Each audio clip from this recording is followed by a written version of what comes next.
Cerita dimulai pada malam hari, di mana langit penuh dengan bintang-bintang. Sungguh malam yang indah. Lampu, cahaya, dan kembang api merayakan tahun baru. Semua bersinar seolah berjuang untuk tidak terbenam di bawah sinar matahari. Sekarang adalah waktunya memberikan yang terbaik untuk bersinar sambil membakar seluruh hidup seseorang. Tidak akan terlihat rendah hati bahkan ketika di waktu siang. Lalu diperlihatkan seorang pria berambut putih yang sedang menikmati suasana malam itu di dalam mobilnya. Namun tiba-tiba saja ada yang meneriakinya. Seorang pria botak yang terlihat seperti manajer pria berambut putih itu. Dia menanyakan dengan was-was, apakah pernyataan tentang pensiunnya itu sungguhan atau bercanda? Karena dia percaya di cuaca yang cerah ini tak ada orang gila yang akan mengatakan akan pensiun di saat acara penghargaan.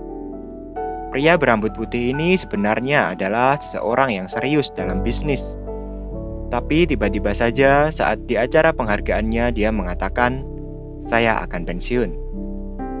Dengan senyuman kemarahannya, Om Botak ini mengatakan, "Halo, mari tidak membahas apa yang terjadi di acara penghargaan.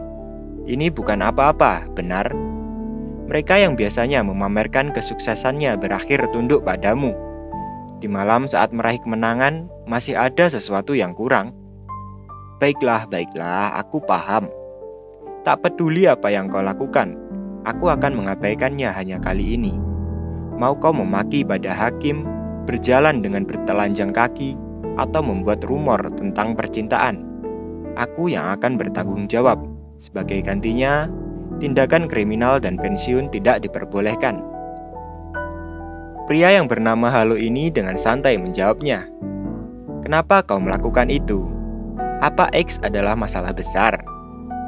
Manajer botak itu mengelak, mengatakan X bukanlah masalah besar. Halo melanjutkan, "Lagi pula ini hanyalah basa-basi saja. Mungkin mereka sadar diri ketika aku memuji di antara mereka. Karena itulah mereka bertingkah seperti itu. Atau mungkin apakah kau sedikit mabuk atau bagaimana?"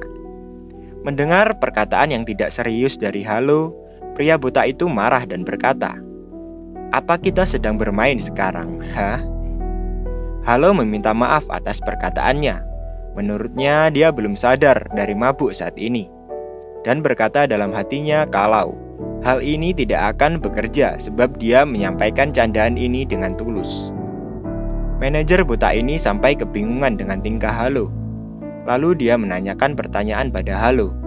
Apa dia ingin membuang segalanya? Apa dia mendadak lelah dengan kemewahan dan kesenangan ini?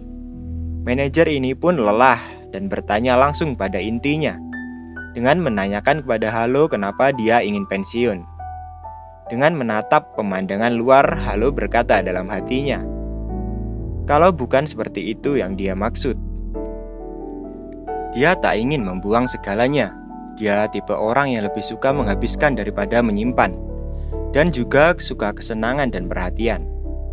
Ketekunan, disiplin, dan menahan diri, kata yang tidak ada dalam kamusnya. Namun dia mengatakan, cahaya itu bersinar seperti bintang.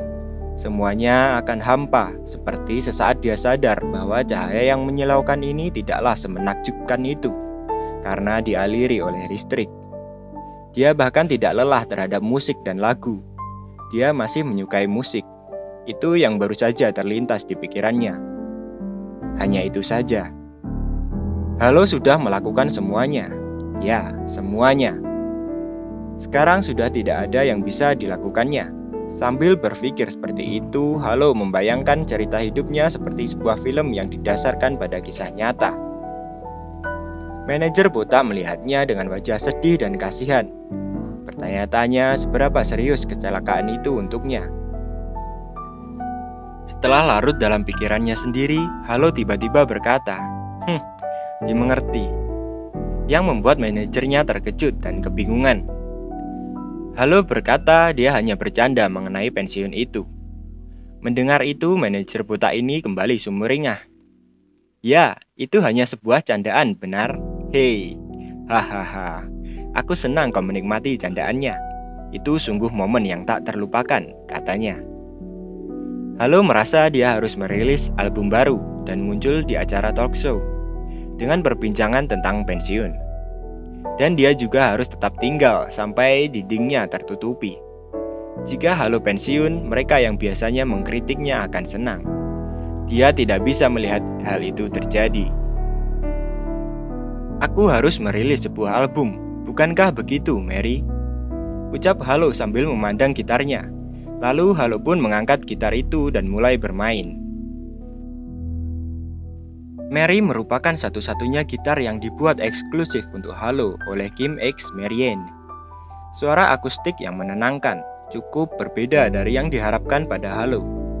Kritikus mungkin akan mengatakan Halo sudah ketinggalan zaman saat mereka mendengar lagu yang begitu tenang. Tapi bahkan di antara mereka sendiri, pendapatnya bisa saja berbenturan. Mengaku mereka tidak peduli karena mereka adalah kritikus. Begitulah yang terjadi pada Halo. Di sela-sela nyanyiannya, tiba-tiba saja cahaya menyorot wajah Halo. Sampai Halo mengira pagi hari sudah tiba. Namun saat itu juga cahaya yang sangat terang yang dikira Halo itu adalah matahari pagi, ternyata itu adalah cahaya dari truk yang melaju ke arah mobilnya dengan kencang yang seperti sengaja akan menabraknya. Kalian mungkin mengatakan kisah Halo ini seperti film. Tapi Halo sendiri tak menyangka akhir yang seperti itu. Dia menunjukkan bakat dalam bermusik sejak masa kecil. Anak laki-laki yang bermasalah dengan keluarganya dan melarikan diri dari rumah. Pemuda yang melarikan diri menghadapi penipuan, kekerasan, pengabaian, dan kesepian. Dilemparkan ke dalam kerasnya kehidupan. Namun pada akhirnya dia naik pada puncak tertinggi dunia, seperti sebuah film dengan judul Halo. Mengandung kemuliaan, sebuah nama panggung yang lebih bergema dibandingkan nama kelahirannya. Kedengarannya memang seperti sebuah film, tapi ini bukanlah akhir yang Halo inginkan. Dengan nafas terakhirnya, dia dengan tegas berpikir, ini belum berakhir. Terdengar suara kebisingan di sekitar tempat Halo kecelakaan. Halo akhirnya sadar akan asal suara itu. Suaranya seperti berasal dari sebuah metronom. Dan timeline pun berpindah. Tiba-tiba saja ada seorang pria yang berteriak kepadanya, "Siswa, apa yang kau lakukan saat ini? Bangun dan fokus." Halo pun tersadar dan kebingungan. Tiba-tiba saja dia berada di studio rekaman. Pria tadi pun menjawab, "Benar, kau mengetahuinya. Ini studio rekaman, bukan kamar tidur. Apa yang kau lakukan datang ke studio rekaman dan menghabiskan waktu 2 jam hanya untuk melamun, siswa?" Halo masih kebingungan dan bertanya siapa pria yang terus mengganggunya seperti ini. Tapi setelah berkata seperti itu, Halo menyadari ada yang aneh. Kenapa suaranya terdengar seperti itu? Pakaian apa yang dia gunakan? Pakaian seragam sekolah ini seperti yang digunakan oleh anak sekolah privat London. Dalam keheranannya, pria pemilik studio itu mengatakan, "Waktu yang dipesan sudah hampir habis. Apa kau akan pergi seperti ini? Lalu kenapa kau bahkan membuat reservasi?" Halo masih kebingungan dan berkata, "Apa yang terjadi?" Dan menanyakan di mana cermin. Pria itu lalu menunjukkan di mana cerminnya dan kesal karena merasa Halo berbicara dengannya yang orang dewasa dengan bahasa informal. Setelah bercermin, Halo lebih terkejut lagi. Dia menyadari kalau ini bukan wajahnya. Siapa bocah ini? Kenapa aku berubah menjadi anak kecil? Aku ingat terlibat kecelakaan lalu lintas. Tapi melakukan operasi tidak akan mengubah usiamu di KTP kan? Di mana aku dan apa yang terjadi di sini? Ucap Halo dengan penuh kebingungan. Lalu pria itu kembali bertanya, "Tidak melakukan perekaman?" Halo kembali sadar. Dia bergumam, "Perekaman?"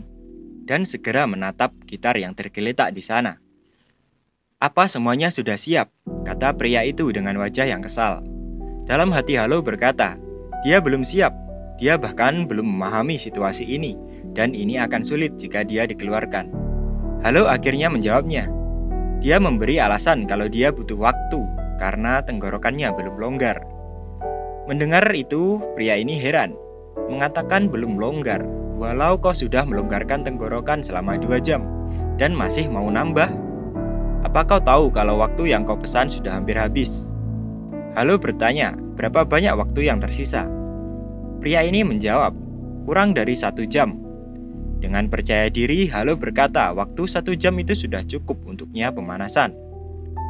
Pria pemilik studio ini kembali ke tempat perekamannya dan berpikir ini seperti yang diduganya, bahwa ini nggak benar. Dia sudah khawatir sejak awal, karena saat pertama ditanya tentang reservasi dan identitas bocah itu, dengan nada pelan, bilang tidak mau dan seperti mengeluh kepadanya. Pria ini percaya, meski jika kau rekam semuanya, kau baru bisa menyesuaikan semua nanti saat pasca produksi. Seseorang dalam keadaan tegang dan kurang percaya diri seringkali kesulitan dalam melakukan rekaman untuk pertama kalinya. Setelah melonggarkan tenggorokan selama 2 jam, lalu melamun, aku penasaran jika dia akan kena serangan panik karena ketegangan yang intens. Dan sekarang kau menggunakan bahasa informal? Saat pria ini menggerutu, tiba-tiba dia mendengar suara halo dan terkejut.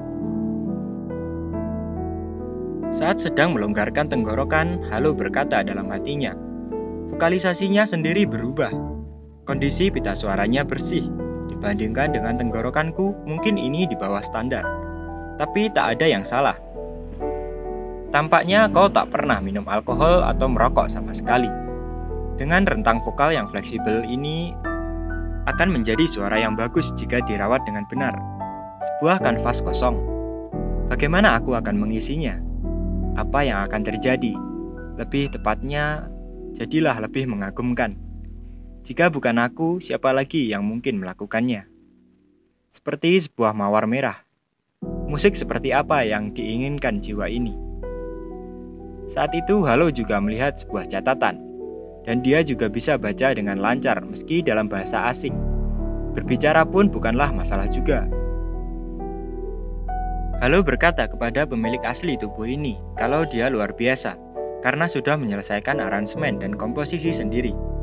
Halo tidak tahu hubungan apa yang membawanya ke sini, tapi sejak sudah berubah seperti ini, dia berpikir akan membantunya sedikit. Ini menunjukkan bahwa si pemilik asli tubuh ini sudah berusaha. Saat sedang merevisi lagu dari catatan itu, Halo bertanya pada pria itu, apakah dia yang terakhir? Tapi sayangnya bukan. Halo kasihan pada pria itu. Jika saja dia menyelesaikannya lebih cepat, pria itu bisa pulang lebih cepat juga. Pria itu jadi murung dan malah meminta maaf karena sampai saat ini dia belum banyak merekam karena sepi. Sambil merevisi lagu yang ada di catatan, Halo berpikir, karena dia tak tahu kapan pemilik tubuh ini akan kembali, Halo tidak bisa menyentuh lagu ini sesukanya. Jadi dia tidak banyak mengacaukannya. Ini milikmu. Meski ini cukup kuno, sebuah puisi. Lagu cinta sentimental, ha? Ini adalah genre yang tak pernah Halo nyanyikan sekalipun dalam hidupnya. Meski mitra kerja meminta Halo menyanyikannya, dia tak akan pernah melakukannya. Ini juga adalah takdir. Halo berharap nasib baik terjadi pada anak ini. Siapa tahu ketika dia kembali. Untuk anak kecil yang mungkin saja akan menjadi Halo kedua. Ingatlah kehormatan ini, temanku yang keras kepala. Setelah bersiap-siap, Halo berkata, akan memulainya sekarang. Pria itu bingung, kenapa tiba-tiba main gitar? Apa dia ingin membuang track latarnya? Suaranya bagus, tapi dengan kepercayaan diri sebanyak itu, aku penasaran, seberapa banyak yang akan dia tunjukkan. Baiklah, silakan dan lakukan sesukamu, kata pria itu. Setelah itu Halo pun mulai bernyanyi. Dia menyanyikan lagu dari buku catatan tadi. Pria yang merekam itu terkejut dan terkesima mendengarnya. Dia menatap seolah tidak percaya apa yang ada di depan matanya. Dengan menatap perekam, Halo berkata, bagaimana? Apa kau menyukainya? Dengan terkesima dan terkejut, pria itu hanya berkata, baiklah.